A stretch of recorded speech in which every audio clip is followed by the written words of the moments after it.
어제 조국 구속이라고 하는 보수 세력들의 키워드 전쟁이 새롭게 나타나게 된 이후로 다시금 세력 전쟁이 시작되고 있습니다. 그리고 오늘 한동훈 검사와 명재권 판사가 동기라는 의미의 한동훈 명재권 동기라는 새로운 키워드가 나왔습니다. 조국 장관 지지자들은 명확하게 이야기합니다. 지금 검찰과 법원은 한 몸이나 다름이 없다라고 말입니다. 지난 JTBC 토론회 때 유시민 이사장은 박형준 교수와의 토론 배틀에서 국민의 의견이라는 단어에 대해서 회의적으로 표현하며 광화문 집회와 서초동 촛불 집회가 나눠지는 것처럼 현재 진영 간 그리고 세력 간 싸움이 나올 수밖에 없다는 의견을 제시합니다.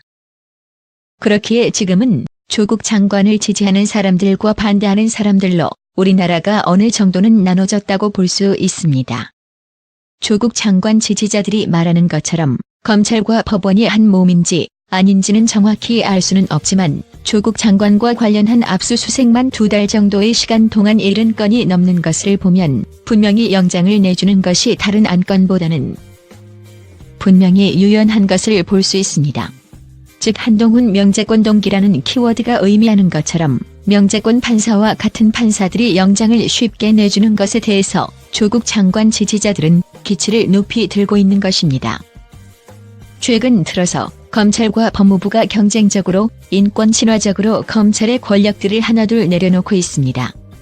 검찰이 개혁을 계속 주도하려고 하는 것은 지금의 주도권을 놓치고 싶지 않아서일 것입니다.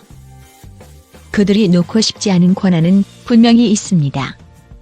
기소를 할 수 있는 권한은 오로지 검찰만 가능하기에 기소를 할 수 있는 권력보다도 기소를 시키지 않을 수 있는 권력 자체가 너무나도 크게 법무부에서는 이 권력을 내놓으라고 하고 있는 것이고 검찰은 아직 거기까지는 안 된다고 말하고 있습니다.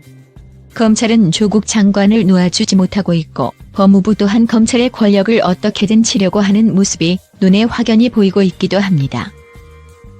즉 지금은 검찰과 법무부의 치열한 주도권 다툼에 있는 것이고 바로 여기에 조국 장관 가족과 한동훈 명재권 동기라는 단어가 같이 묶여 있다고 봐야 할 것입니다.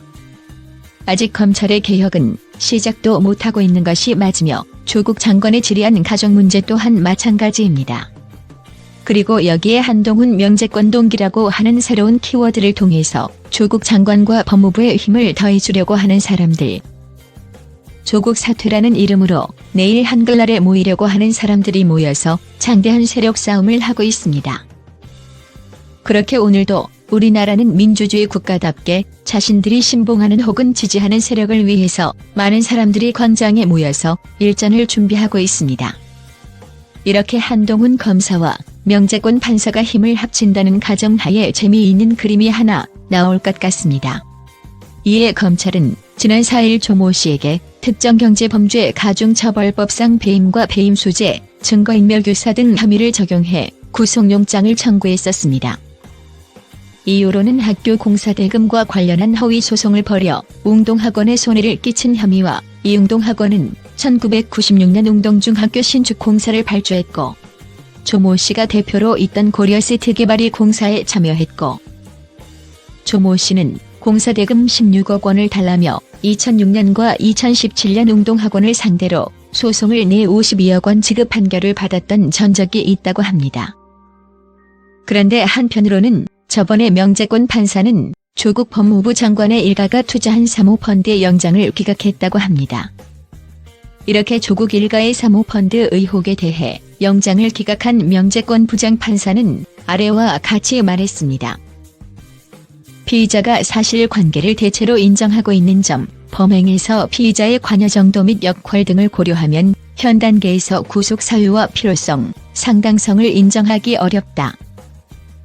아직 이 정도 관여로서는 영장 구속까지 할 필요는 없다라고 했는데 지금은 어떻게 할지 궁금합니다.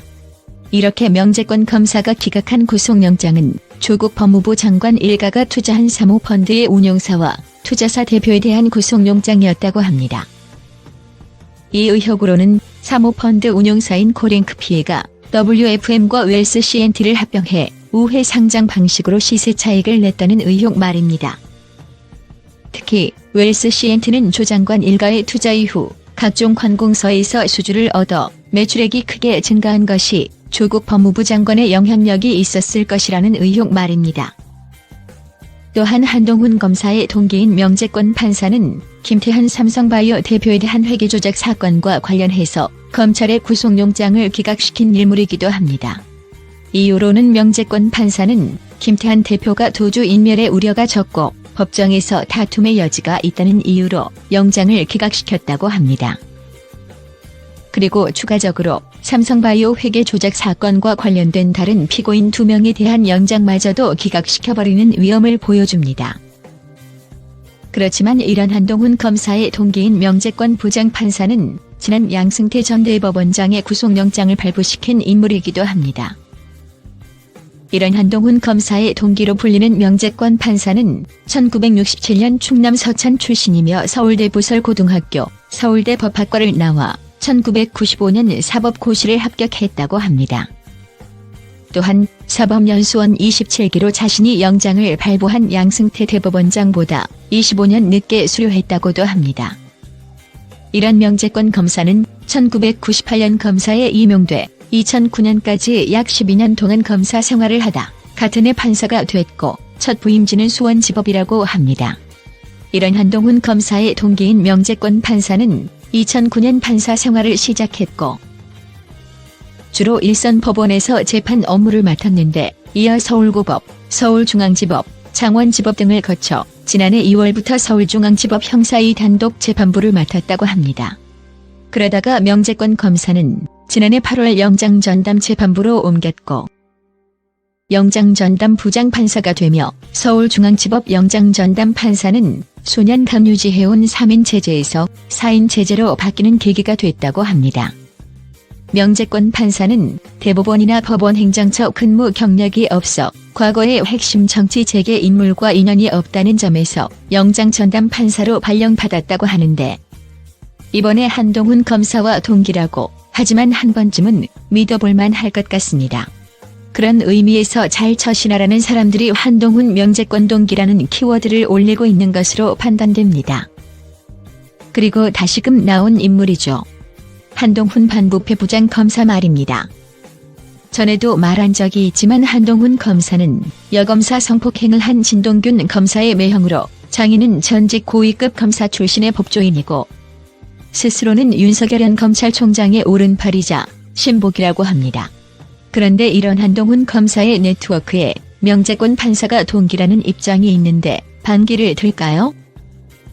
아니면 친화정책을 갈까요? 여기서 사람들은 일반적으로 동기로서 친하게 간다는 것을 예상합니다. 이렇게 한동훈 명재권 동기라는 키워드가 되고 이렇게 되면 지금 조국 법무부 장관 죽이기에 나선 윤석열 검찰총장의 오른팔 한동훈 검사가 이번 조국 법무부 장관의 동생에 대한 구속영장을 어떻게 해달라고 할지 그림이 보입니다. 그렇게 사람들이 한동훈 명재권 2명의 관계를 알고 있다는 뜻에서 올린 키워드로 보입니다. 명재권 판사의 좋은 판단 기다립니다.